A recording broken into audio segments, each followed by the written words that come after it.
नमस्कार, महाराष्ट्र के महानिर्णय में आपका स्वागत है। मैं हूं आपके साथ प्रीति रघुनंदन। महाराष्ट्र में पुण्य श्लोक अहिल्या देवी होलकर किसान कर्ज माफी योजना 2026 का कार्यान्वयन ऑनलाइन माध्यम से तेजी से किया जा रहा है।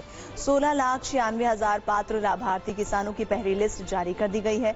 इनमें से 13,48,000 किसानों का आधार प्रमाणीकरण पूरा हो चुका है। आधार प्रमाणीकरण के दौरान आने वाली समस्याओं को दूर करने के लिए एक स्वतंत्र कार्यप्रणाली निर्धारित की गई है।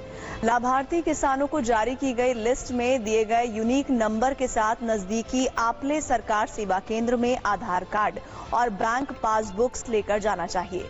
लिस्ट में दिए गए यूनिक नंबर या आधार नंबर के माध्यम से एग्रीस्टेक पोर्टल पर ऋण से संबंधित जानकारी देखने के बाद स्वीकार्य या अस्वीकार्य का विकल्प दर्ज करना है और उसके बाद बायोमेट्रिक सिस्टम द्वारा प्रमाणीकरण किया जाएगा। अगर एक उंगली का निशान मैच नहीं होता है तो किसान को अलग अलग उंगलियों से कम 3 बार प्रमाणीकरण का प्रयास करना चाहिए। इसके बाद भी अगर प्रमाणीकरण न हो तो सेवा केंद्र संचालक के पास प्रमाणीकरण संभव नहीं है का विकल्प मौजूद होता है। तब सेवा केंद्र संचालक अपनी उंगली के निशान के द्वारा आधार प्रमाणीकरण की प्रक्रिया पूरी करेगा। ये प्रक्रिया पूरी होने के बाद संबंधित शिकायत ऑनलाइन माध्यम से तहसीलदार के पास भेज दी जाएगी। संबंधित किसान तहसील कार्यालय में अपनी पहचान प्रमाणित करने वाले दस्तावेज जैसे आधार कार्ड, बैंक पासबुक और 7/12 खसरा खतौनी प्रस्तुत करेगा। इसके बाद तालुका स्तरीय समिति द्वारा दस्तावेजों का सत्यापन करके व्यक्ति की पहचान निश्चित की जाएगी। मुंबई में Indo American chamber of commerce राष्ट्रीय परिषद 2026 का आयोजन किया गया। इस अवसर पर मुख्यमंत्री देवेंद्र फडणवीस और भारत में अमेरिका के राजदूत सर्जियो गोर सहित प्रमुख गणमान्य व्यक्ति उपस्थित थे। मुख्यमंत्री देवेंद्र फडणवीस ने कहा कि समृद्ध भारत के निर्माण के लिए महाराष्ट्र निवेशकों का पसंदीदा डेस्टिनेशन है। मुख्यमंत्री फडणवीस की उपस्थिति में महा डीबीटी 2.0 के तहत 29 नई योजनाओं का शुभारंभ किया गया। इसमें अन्य पिछड़ा वर्ग विभाग के साथ साथ उच्च और तकनीकी शिक्षा विभाग की योजनाएं शामिल हैं। महा डीबीटी पोर्टल पर उपलब्ध योजनाओं की संख्या अब बढ़कर 105 हो गई है। सरकार का प्रयास है कि शासन की शेष सभी योजनाओं को भी चरणबद्ध तरीके से इसी एक मंच पर लाया जाए। महाराष्ट्र के मुख्यमंत्री देवेंद्र फडणवीस ने कहा कि नशे के दलदल में फंसे युवाओं को अनुभूति के साथ बाहर निकालने की जरूरत है। मुख्यमंत्री के वर्षा आवास पर नशा मुक्त महाराष्ट्र नीति के प्रस्तुतिकरण को लेकर एक बैठक का आयोजन किया गया। इसमें मुख्यमंत्री ने कहा कि नशा मुक्त महाराष्ट्र के लिए सरकारी तंत्र का दृष्टिकोण महत्वपूर्ण होगा। सिंधु दुर्ग के शिरोडा में ताज होटल के लिए एक त्रिपक्षीय समझौते पर हस्ताक्षर किए गए।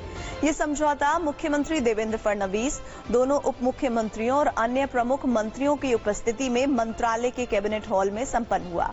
इस समझौते में स्थानीय समुदाय के हितों का विशेष ध्यान रखा गया है। मुख्यमंत्री देवेंद्र फडणवीस की अध्यक्षता में मृदा और जल संरक्षण प्रबंधन को लेकर एक बैठक आयोजित की गई। इस दौरान राज्य में जल संरक्षण के कार्यों, जल स्रोतों के पुनर्विकास तथा विभिन्न विभागों के समन्वय से जल प्रबंधन को और अधिक प्रभावी बनाने पर विस्तृत चर्चा हुई। नागपुर की पहचान माने जाने वाले ऐतिहासिक अंबाझरी तालाब का मुख्यमंत्री देवेंद्र फडणवीस ने जायजा लिया। अंबाझरी तालाब की सुंदरता और उसके पर्यावरणीय महत्व को बनाए रखने के लिए नगर निगम द्वारा चलाए गए जल कुंभी उन्मूलन अभियान का मुख्यमंत्री ने निरीक्षण किया। महाराष्ट्र के उप मुख्यमंत्री एकनाथ शिंदे ने बुल्ढाना के सिंदखेड राजा शहर स्थित राजमाता जिजाऊ के स्मारक के लिए नगर विकास विभाग की विशिष्ट योजना के तहत 50 करोड़ रुपए का फंड देने का निर्णय लिया है। शिंदे ने राजमाता जिजाऊ के स्मारक के काम को गति देने के निर्देश भी दिए हैं।